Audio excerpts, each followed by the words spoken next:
তেল পাতি নেই কোনো জায়গায়, বন্ধ এখন গাড়ি। ঈদের সময় কিরাম পালি যাবো শ্বশুর বাড়ি। বউটা কত, তুমি অত চিন্তা করো কেন? আসতি বলো ছবেদালের মোটরলা ভ্যান। এ বো, তুই ঈদের সময় থাকিস নিতে বাড়ি? আর কি হয়েছে শ্বশুর বাড়ির মোটর রান্না গাড়ি? কে টেনশন কি হয়েছে আমার সাথে বল। তেল পাম্পে লাইন দেবো, গাড়ি টানে চল। আমার বলো মেজাজ খারাপ, এখান থেকে তুই যা। তোর কথা শুনি বলো জ্বলতি আমার গা। নিজের টাকায় গাড়ি কিনিস শকুরির নাম হইতি, টানা রদি পাম্পে যাই লাইন দিতি কতে। বুঝতে পারিস তেল না পেয়ে হাবুর মেজাজ হট। শোন, আমার কাছে কিনারি 70-80 পট। তুই তো আমার বন্ধু মানুষ, করবো উপকার। 500 টাকা করে শকুরের কাছে বেশি, তোর জন্য 100 টাকা ছাড়।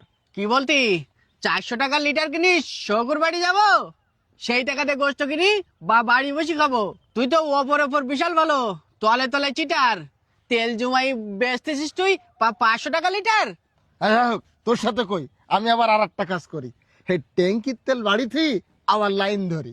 তোর তো আমি ছাড় দিতিলাম, আর দেবো না থাক। মোটরসাইকেল নে ঘরের আড়াই ঝুলুই রাখ, বুঝলি? সারা পাম্পে ঘুরি ঘুরি ট্যাঙ্কি করিস ফুল। বর্তমানে তোরাই দেশের সর্বনাশের মূল।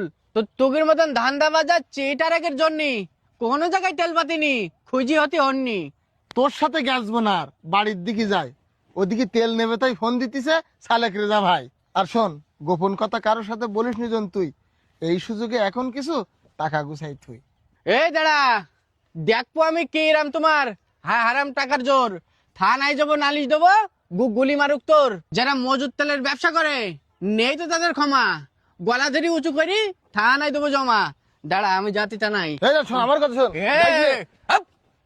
গুলি মারি তোর, তেল জমাই রাখতে আর আমি তেল পাতিনি। আবার শোন আমার